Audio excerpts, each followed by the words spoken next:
Welcome to another episode of Whitetail Rendezvous, coming to you 6 days a week as we interview whitetail experts and hear their traditions and personal stories of the hunt. Learn more about the latest gear, discover proven tips, and the latest strategies so you can make your next hunt a success. Now, here's your host, Bruce Hutchin. Whitetail Rendezvous is pleased to announce an affiliate relationship with GoHunt.com. Who is GoHunt.com? They are the creators of GoHunt/Insider, the hunting industry DIY leader for everything Western hunting, covering the big game units for the states of Arizona, California, Colorado, Idaho, Montana, Nevada, New Mexico, Oregon, Utah, and Wyoming. What does Insider include? Well, it includes the most powerful research tool ever created for DIY hunters, changing how hunts are found. It includes the draw odds for every state covered. It's the most accurate in the industry. How about over 4,200 big game unit profiles, every unit, species, and season, with in-depth analysis, interactive maps, season trends, unit assets.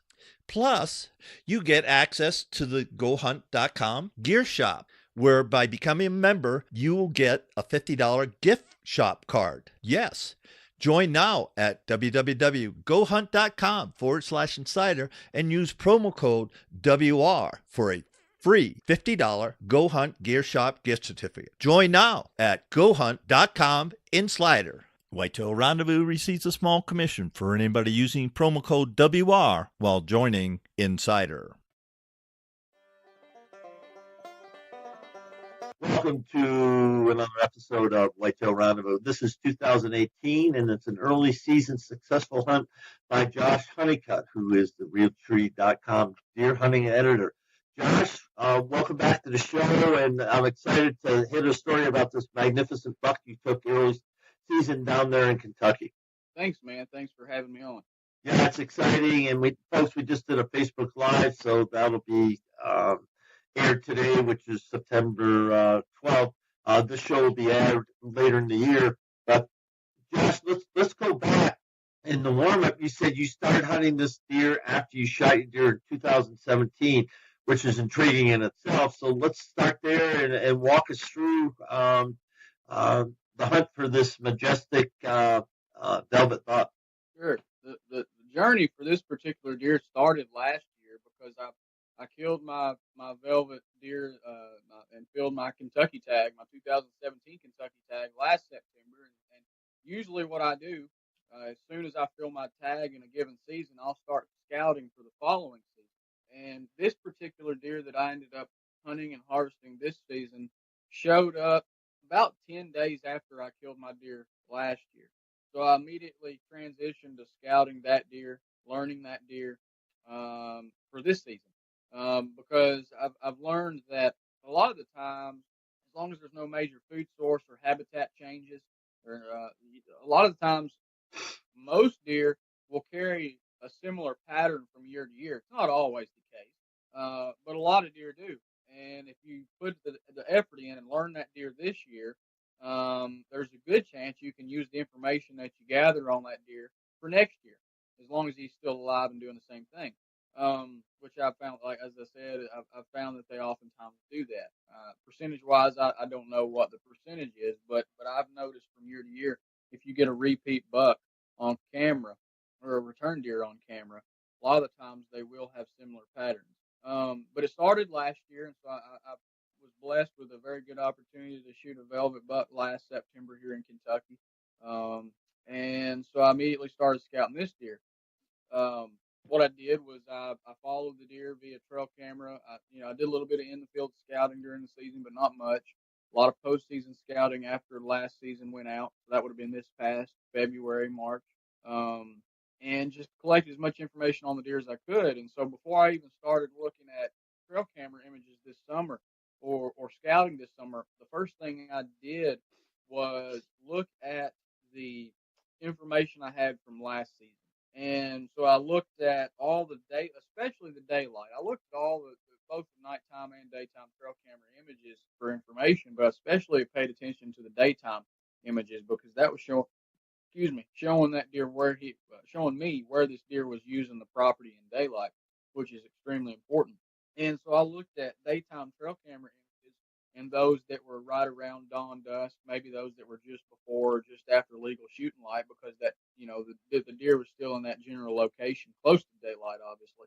And I took that information and I plotted down the location on an aerial map. I plotted the location of that image, the time, the date, and the direction of travel. And as we talked about a little bit in the Facebook Live video, as you mentioned, something else I paid attention to was the wind direction on those particular days and times.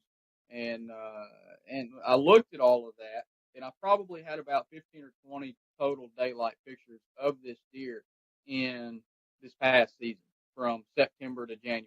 Probably about 15, if I'm remembering correctly.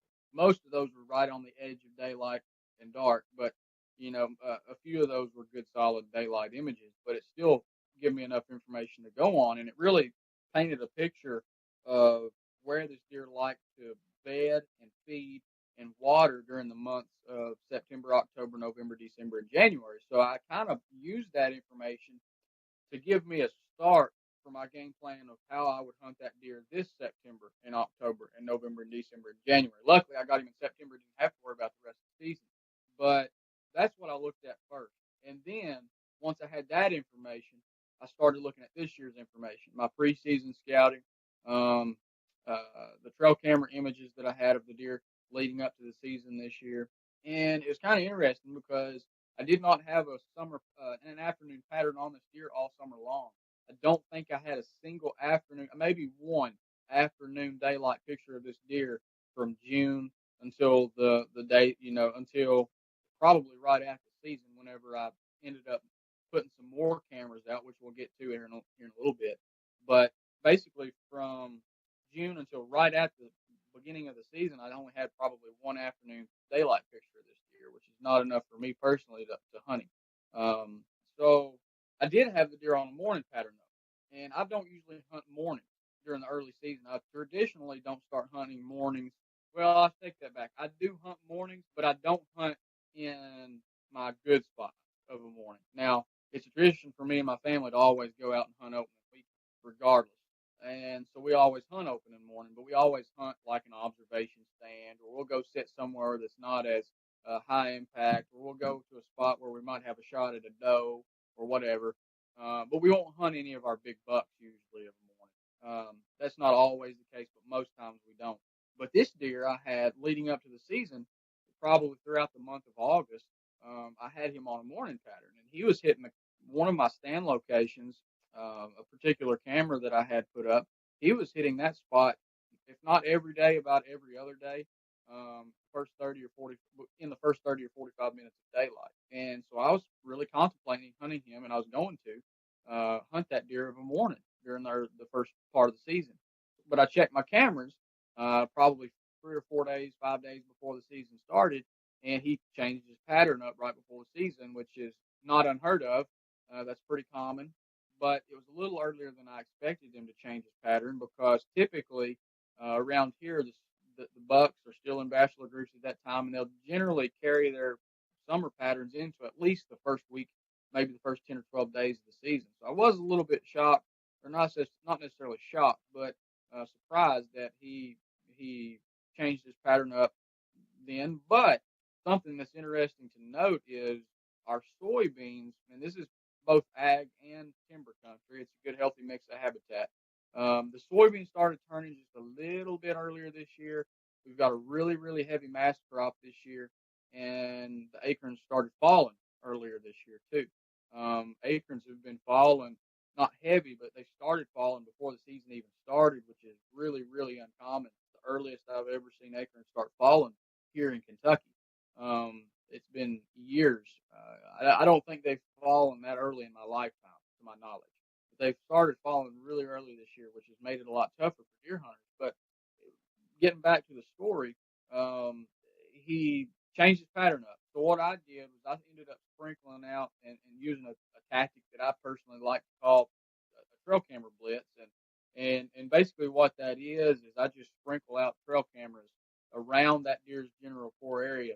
I normally do this sooner, but I didn't do it because on this particular deer because I had him on that morning pattern and he was pretty consistent. So I didn't want to go in there and put more cameras out and potentially spook the deer.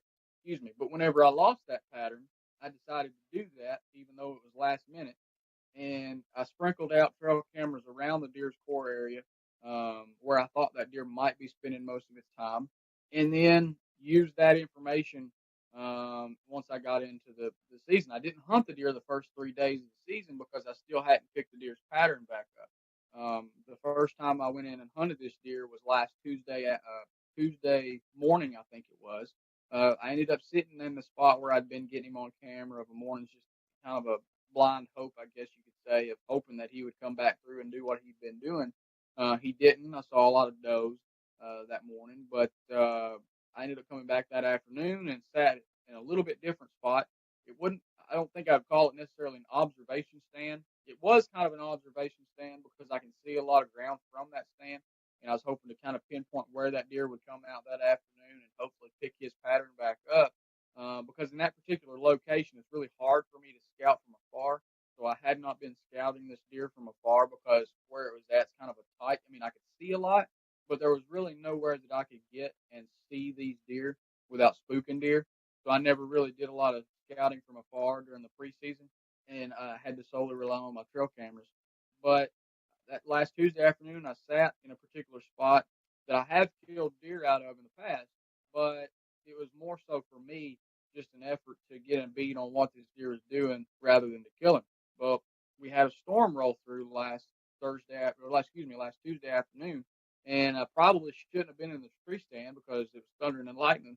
But I was being stubborn, young and dumb, I guess, and I sat through it. There wasn't any heavy lightning coming down or anything. It was just a little bit of thunder and rain. But I ended up seeing the deer. He come out right after that storm rolled through, and he come out about 200 yards from me, and basically what it was an old alfalfa field that hadn't been replanted in quite a few years, probably 4 or 5 years. So it was right on the tail end of its lifespan there.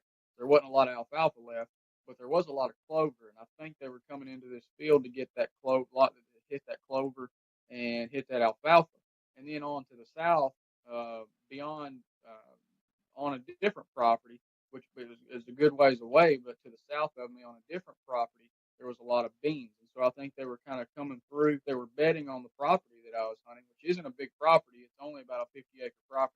And they were bedding on the property that I was hunting. They were coming through that clover, kind of staging up, even though it's not a true classic traditional staging area.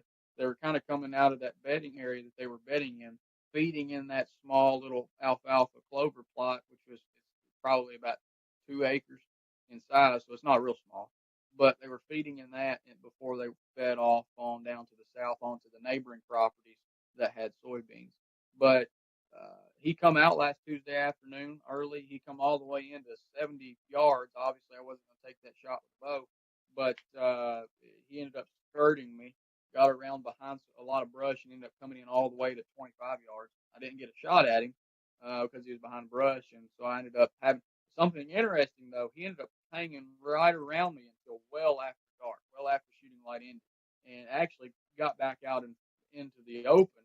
And so what I had to do is I just had to sit there. I had to sit there and wait for that deer and all the other deer to clear the area and leave before I could even get out of my stand. So I had to sit in my stand last Tuesday afternoon, probably 45 minutes longer than I typically would, because I didn't want to bump that deer and bump all the deer that were around him. Knew that might have a potential effect on what that deer would do. It might mess his pattern up. So I ended up sitting in my tree stand well after dark. That way I didn't bump those deer and blow those deer out. Well, they finally cleared, and I was able to get out. So I come back the next day. So that would have been last Wednesday, which was the day I ended up I was blessed with an opportunity to kill him.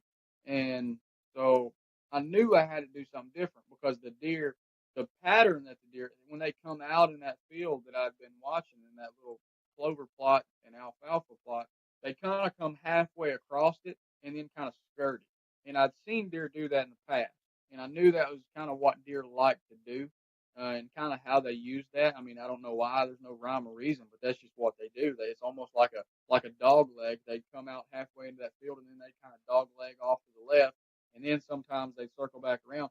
But that's just what the deer do in that area. So I was like, well, I'm gonna have to cut the distance, and I've never hung a stand where I hung a stand at, simply because it kind of puts you right in the middle of the deer, because the deer can kind of come out anywhere around you by getting that far. But I knew I had to do it if I was going to have a shot at getting this deer. So what I did was, last Wednesday afternoon, I cut the distance in half from where I'd been sat last Tuesday, where I had sat last Tuesday, and where the deer first entered the open. And I got basically moved forward about 100 yards, and was about 100 yards. The new stand location was about 100 yards from where the deer entered the open, which is where the deer were bedding at. Was a little cedar thicket. It wasn't a thick, dense cedar thicket. It was really open, really mature cedar, so wind could get through there, and there was a little pond down in there. So I think they were bedding down in there pretty close to the edge. I think those deer were probably bedding within probably 50 or 60 yards of that edge. So I did a hanging hunt last Wednesday afternoon, got in there pretty early. Took about an hour and a half to hang that stand, because I didn't want to clink any metal on metal. Didn't want to make any noise, and just hung it real slow, took my time. And I think that deer was inside of 150 yards probably of where I was hanging that stand last Wednesday afternoon. Got everything set up. We had another little rain shower that moved through Wednesday afternoon, and just deer were everywhere. I ended up seeing a ton of deer, but he ended up coming back out again, not quite as early as he did. He probably come out about 10 minutes later than he did the previous afternoon, but he showed himself, and he moved on through, and some other deer had to clear me. It was kind of stressful because I was hunting a just off wind, and I think I've talked about just off winds in some past podcast episodes, but it was kind of funny. The deer was bedding just to the north, maybe the northwest of me, and I had an east wind, which was blowing out into the field that was to my left. I was kind of looking toward where the deer was bedding at, and I had timber to my right, that big clover and alfalfa field to my left, and another big timber block in front of me to my north, and they were bedding just off down in that. And I think, I think that's where they were. I know that's where they were bedding at, but I knew it was going to be risky because I had a wind blowing from right to left, which was a just off wind. But I noticed that the deer really hit this open field like that on east wind, because they can use that wind to their advantage. When they come up out of that bedding area, they immediately have a wind blowing from that other timber block, so they can smell anything that's on this other that's in this other timber block. I shouldn't say adjacent, but perpendicular to the one that they use to bed in a lot of the times. So he come out, and the wind was blowing basically straight out into the field, and I knew I could get a shot at the deer before he caught my scent cone, because it was blowing to me. I would have a slightly quartering shot, but I knew if I could get him stopped, I could get a shot at him before he caught my scent. But the worry was all the waves of deer that would come through before he did. Luckily, I only had one deer that actually hit my scent cone before he did, and the deer stopped and stood there for about 10 minutes. Luckily, it was a 1.5-year-old buck that wasn't very smart, and he just stood there, and I got lucky. I really did. I got lucky. But he ended up moving on through, and he didn't blow or didn't spook or anything. But I don't think he got my full wind. I think he got just enough of it that it made him nervous. But after that deer cleared, I knew I was pretty much in the clear. As long as the deer came on into range, I knew I was probably in the clear as far as getting shot off. And I did. He came on in, and it's interesting, though, to note, hunting these just off winds, these deer will move, are more apt to move in daylight, I believe, if they have the wind in their favor. So if you give these deer just enough wind to think they have the wind advantage, I think they're more likely to move in daylight, and that's why he moved the 2 afternoons that I saw him last Tuesday and last Wednesday, because it was interesting. The deer, whenever I actually shot the deer, he was only about 5 to 10 yards from catching my scent cone or entering my scent cone whenever I ended up shooting. So the deer had the wind in its advantage, but I had to keep constant tabs on where that wind was hitting. That way I knew exactly where I had to shoot that deer and not let him get past that point, or the hunt would have been over. Wow. So how close did he come to you before you shot? It was a 25-yard shot. So he came down, helping. So he got out of his bed, he got into the field, and he's about 100 yards from you to the north. Now he's meandering down. Is he coming on a line, or what did he do when he hit the field? When he hit the field, he stayed about the same distance the whole time from the tree line that I was set up in, the tree line that I was looking down. He pretty much stayed the same distance, about 20 to 30 yards away from that tree line as he tracked to the south as he got closer to me. But what he was doing was, I think they were coming out of that bedding area that's to the north, and I'll hunt that bedding area that they come out of. I'll hunt that during the rut because a lot of does will bed in there. Excuse me. But I don't like to go in there this time of year because I know they like to bed right on that edge. So I don't invade in that area during the early season, or even really the pre-rut. But he come up out of there, and I think they were coming into that clover field and alfalfa field, and they were just feeding there basically until dark, and then moving off onto the neighbors' bean fields that were well to the south of me. I think that's the pattern that they were on. Something that's interesting, and this is the biggest lesson I probably took away personally from this particular deer was the camera location that I had this deer on a morning pattern all summer long, and basically that camera, the distance from that camera to where I ended up shooting this deer, where he was standing at in the afternoon. I think this deer had been using this same afternoon pattern all summer long, but I didn't have until I sprinkled those cameras out. I didn't know he was doing that. But it's interesting because from where that morning pattern trail camera that I had him on during the summer to where I actually shot him at was only about probably 90 yards difference away. So the important thing that I took away from this particular deer is that if anybody out there ever has a deer on camera, and maybe they're just getting pictures of the deer at night, or they had the deer on camera in the daytime and they suddenly stopped getting pictures of the deer at all, or at least stopped getting pictures in the daytime, don't automatically think that A, that deer is gone, or B, that deer is purely nocturnal, because that's probably not the case. What's most likely happened is that deer has just changed his pattern enough. He may be using the exact same area, and he may just be using a trail that's a few yards away, and he's not hitting your camera. Or he might be, and that's exactly what was happening with this deer. I had stopped getting daylight pictures where I originally was getting daylight pictures of this deer before the season, and started getting pictures of this deer, or on the new cameras that I put up. But the fact remains basically that this deer was still moving a lot in daylight. I just had to figure out where that was at, but it was still really, really close to where I'd originally been getting daylight pictures. So don't automatically think that just because you start getting nighttime pictures of a deer or lose pictures of a deer, that the deer is either A, left, or B, is nocturnal, because that's more times than not, I don't believe that that's the case. You just got to relearn the deer and figure out where their preferred travel routes are. That's really interesting. And one thing I like to do for all my guests is just ask them, okay, given everything you've learned, and know today, what do you wish you knew, 5 years ago, 10 years ago, that would even put you further ahead of the game today?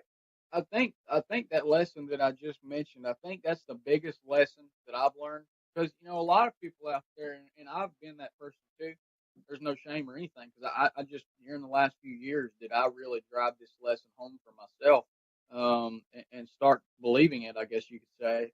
But in years past, because I've been running cameras for a long time, and if I was just getting nighttime pictures of a deer, I would think, oh, well, that deer's nocturnal, or, oh, well, that deer must be living on way over on some other property. And a lot of times, while that might be true, I think a lot of the times, I don't think it is. I think more times than not, I think that's not true. And I shouldn't say that the nocturnal buck is a myth, because there are certainly bucks that are less apt to move in daylight than others, but it kind of is. The concept of a nocturnal buck is kind of a myth, and let me qualify that or explain that. Every deer moves in daylight. Some deer move less in daylight than others, but all deer will move at least some in daylight. And the reason I say that is deer feed. The studies have shown that every whitetail feeds at least once or twice during the day. Now, generally that feeding takes place within their bedding area, but still deer are up and moving during the daytime. So some bucks, sure, you might have to get really, really close to their bedding area in order to catch that deer moving in daylight. But not every deer is like that. This deer was moving probably 150 to 200. Well, he was moving 150 to 200 yards in daylight. Is what this particular deer I was killing, that I killed. That's how much he moved.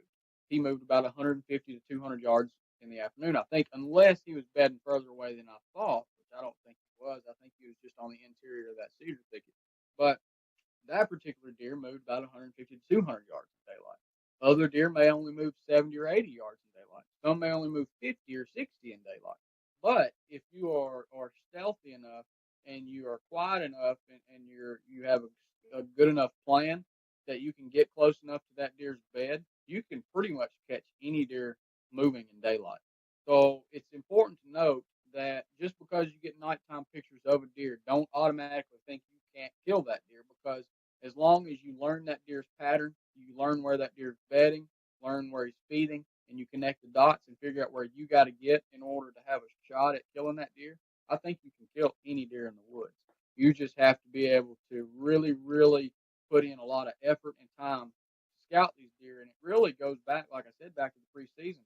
Because whenever it comes to these deer, I generally know when they're in a bedding area where they actually are bedding at, the specific beds where they lay down. Don't always know, obviously, but I go in and mark those buck beds when I find them and remember those. So if I think a deer is bedding in a particular bedding area, I pretty well know where he's at within that bedding area a lot more times than not, because I've scouted the property during the postseason, the previous postseason, and kind of have a good idea. So I know about how close I can get to that without the deer either A, hearing me or seeing me. Obviously, he won't smell me because I'm not going to go in there with the wind blowing straight to his bed. Hunt just off winds, like we were talking about a minute ago, where it's just skirting by the deer. But that's another big discussion. I think we've covered that, talked about that in the past. But that's really the lesson that I learned from this deer, was to don't automatically think that a deer is nocturnal or living completely on another property just because you get nighttime pictures or no pictures at all of a deer that you've been seeing, because it could be just, the deer could have just changed. He could be walking, he could be using the exact same pattern and just not walking by that trail camera. He could be walking 10 yards to the right of that camera every afternoon, and you wouldn't know it if you don't walk in front of it. So that's the biggest lesson that I took away from this particular deer. Yeah, one thing, when you mentioned, the trail cameras, a lot of people use minerals or where it's legal. They can put down corn or bait, and so they're drawing deer into there. And so the deer are showing up at night, and they're not considering at all the daytime. That's my takeaway from what you just said. They're not considering, okay, where is this deer in the daytime? So he's not coming in the mineral of the bait during the daylight. They're coming in at nighttime. But from what I just heard you say, you really don't know that unless you spend some time on observation stands and really get a sense of what they're doing. Is that a correct statement? Or yeah, that's what I took away from this particular deer. And there's been other deer that I've hunted that have kind of supported that.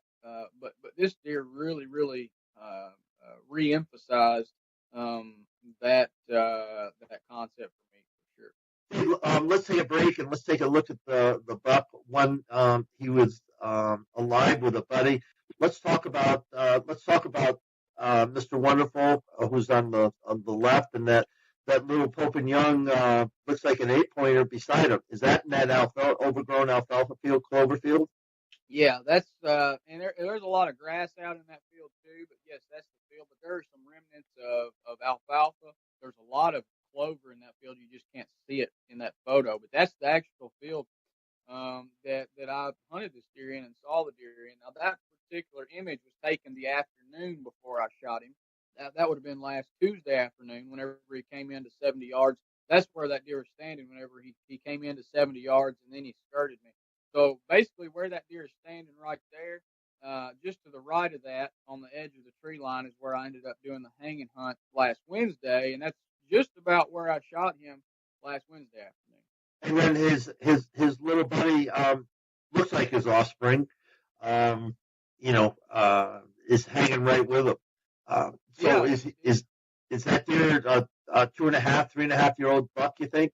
I think the deer that's to the right of him there, I think he's a 3.5-year-old deer. I've had him on camera, and these two bucks, they've been running together most of the summer, ran together most of the summer. And the deer that's to the right of him there, that's about 120-inch eight. So that kind of puts in perspective how big a deer that this buck truly was. And you know, I've got a rough score on the deer. I did a rough gross green velvet score of this buck that I killed. I did that last week and measured him multiple times. Multiple people measured him too, and the lowest score we got on this deer was the 170 even. And that's some people, by looking at the pictures, you won't be able to tell it. Some people have already called me a liar and said he wasn't 170, but his rough gross green velvet score was 170. Now, obviously, if you take away the velvet and you let the deer dry for about 60 days, the 60-day drying period, he's probably only going to score about 160 gross, low 160s gross, probably around 162, 163. And obviously, he's got that weak side G2, which that weak side G2, this also puts it in perspective. That weak side G2 on his right side, that was still over 8 inches long. So that kind of shows you just how big of a deer that was. But I'd say the deer probably nets in the high 50s if you take away velvet and you let the deer, have the 60-day drying period. But yeah, he was definitely the biggest 8-pointer I will probably ever kill. He's the biggest buck of my life. He's the biggest buck I've ever been blessed to harvest. And but yeah, that image right there, that really shows just how big he is. His frame was really what did it. He had both of his main beams were just shy of 30 inches, which is those who know whitetails, 30-inch beams are as rare as it gets. There are very few deer who have ever grown 30-inch beams, especially 8-pointers. Very few 8-pointers that's grown 30-inch beams. And I think one side was an 1/8 inch shy of hitting 30, and the other one was like a 1/16 of an inch shy of hitting 30. But yeah, he's truly a deer lifetime, at least for me anyway. Yeah, thanks for that. And folks, Josh has given us a lot of think factors, not talking points, but the think factors. And talk to me about 50 acres, because that's one thing that intrigues me, because everybody thinks, I need hundreds of acres, I need this and I need that to have successful thing. One, you need habitat. Two, you need a good game management plan where the deer are growing. And the deer have to want to stay on your property. Obviously, this deer was living on your property and going to visit the neighbors or something. But his, as you said a couple of times, the core area, which is 20 acres, 30 acres, 40 acres, could be down to 10 acres depending on the area. I know some suburban bucks, it's a matter of less than an acre is their core living area, and then they go bunch on people's flowers from there. But they always return to that to that core area. So when you talk about core areas on 50 acres, where do how much is that deer actually using of that? And since you've been over it quite a bit in postseason hunts, I think you could, you can nail that pretty close. Yeah. A lot of people, like you said, a lot of people think that you need a ton of ground and you got to pay a lot of money to kill big deer, and that's not true. This particular acre, like we were talking about, this particular property is only 50 acres, about 50 acres in size. That particular tract of land, and it's somewhere that I hunt by permission. I don't own it. I don't lease it. I just hunt it by permission. Been very, very fortunate that I've had it to hunt by permission, but that's what it is. And and I've been pretty blessed because I've been able to take a good number of deer off of that property in past years and past seasons. So it's you don't have to have a lot of land. And that particular deer, it can be a little harder to hunt small properties. You got to hunt a lot smarter when it comes to small properties, because if you bump that deer bad enough, and a lot of studies show that a deer is pretty pretty loyal to its core area. It's pretty loyal to its bedding area. But if you bump that deer bad enough and do so repetitively, you can push that deer and alter that deer's patterns and where he spends most of his time. So you do have to hunt smaller properties a little more intelligently, a little smarter, which is why I didn't hunt the deer for the first 3 days of the season, because I didn't feel like I had a good enough bead on that deer's behavior and patterns for me to go in there and have a good shot at getting the deer. So I didn't hunt him for the first 3 days of the season, but once I gathered enough information and had enough information, I thought I had a legitimate shot at tagging him. I moved on in there. But you really have to be careful hunting those smaller properties, and I would say a small property is anything less than 75 to 80 acres, maybe less than 100 acres. But especially when you get down to those 40, 50, 60 acre or less properties, you really have to be careful, because you can't risk bumping deer, because I've done it. I've done it plenty. And once you start pressuring deer and once you start getting on deer's radars, they completely change. No, I shouldn't say completely change, but it does affect them. And it makes it more difficult moving forward.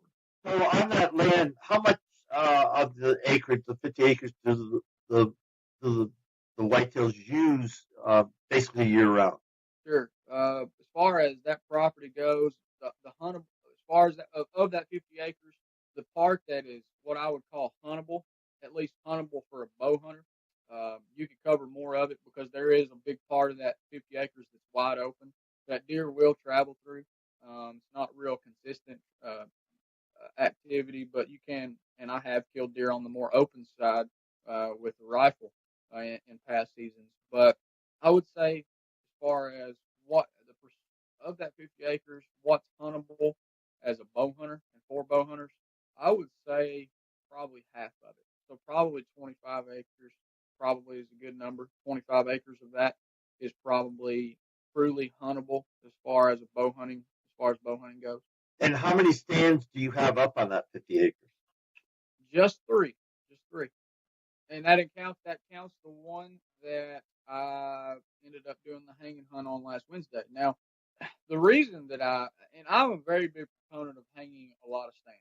Now, you may not hunt those stands, but the reason I like hanging a lot of stands, which I hadn't done it on this property because I've hunted this property so long, even though I ended up doing something different this year as far as where I ended up hunting at and where I ended up killing this particular deer, it was a little bit different from a little bit different stand location. I have a pretty good idea how the deer used that property. This deer was just a little bit different the way he used it this season versus other deer in past seasons. But I really do like hanging a lot of stands. And the reason is because, like we said, that deer was only 70, 80 yards off of the pattern that he had been on all summer long. And I didn't have a stand location to take advantage of where he was spending his time at after he changed that pattern. And so I had to do the hanging hunt, which is, you can do that. You can do a hanging hunt, but I would much rather already have a stand location already set, which is where hanging a lot of stands comes into factor, or comes into play and becomes a factor. Because if you already have that stand location in there, you can just go in and hunt it. But if you have to do that hanging hunt, even though the hanging hunt is very, very effective, there is a little bit of risk involved, especially because if you accidentally clink a climbing stick on another climbing stick, or if you accidentally clank a stand on a climbing stick, or make any kind of noise, there is a little risk involved when you do hanging hunts. Because if you make the wrong move, you're going to alert that deer, especially if you're trying to get close to that deer. Say inside of 100 yards. If you're trying to hang a stand inside of 100 yards of that deer's bedding area or its bed, there is a lot of risk involved. You got to be very, very quiet. So it does pay to already have those stands in place, and have a lot of stands in place. That way, when you do your scouting and you do those scouting from afar missions, or hunt from an observation stand, and you see where a deer is at and see what pattern it's on, we'll say, oh, he's coming 30 yards past that stand right over there. That's where I'm going to hunt him. If you already have those stands in place, it's much more advantageous, because you don't have to worry about bumping that deer when you hang that stand. But like I said, the hanging hunt is certainly a good option, and that's what I used to get this deer this past week. So, congratulations again on that, and just we'll close with this. Have you started hunting for 2019 yet? I tell you, I have not yet. I have not started scouting yet.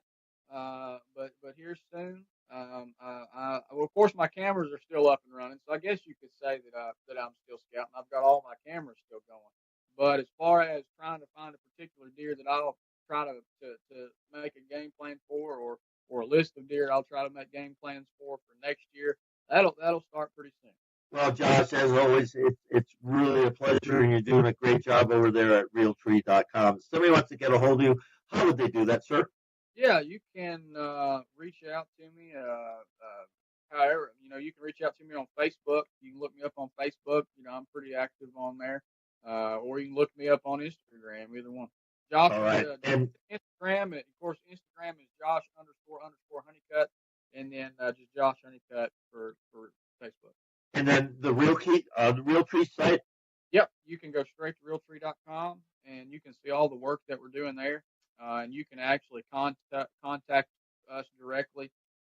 Every article has a email tab where if any article that you read, if you have a question about that article, if you just any kind of comment or whatever, you can either comment in the comment sections. We're pretty good about getting back to those comments, or you can email. You can use the email address that's listed in those articles, which is I think it's prostaff@realtree.com. You can email that, and we'll respond to that as well. So again, Josh Honeycutt is the Realtree.com deer hunting editor. It's been a pleasure, sir. Thank you. Thanks. Hey, folks, we got a new sponsor. It's called Buckwild Coffee. What's so special about Buckwild Coffee? Well, a gazillion people go to Starbucks every day and drink coffee. Well, why shouldn't Buckwild Coffee offer you light, medium, or dark roast with free shipping? All you have to do is go to whitetailrendezvous.com, go to shop, and order your coffee, and I'll ship it out for free. Hey, thanks so much for visiting Buckwild Coffee. The best brew in the West, the best brew around the campfire, the best brew in the hunting shack, the best brew anywhere. Buckwild Coffee. Get yours today.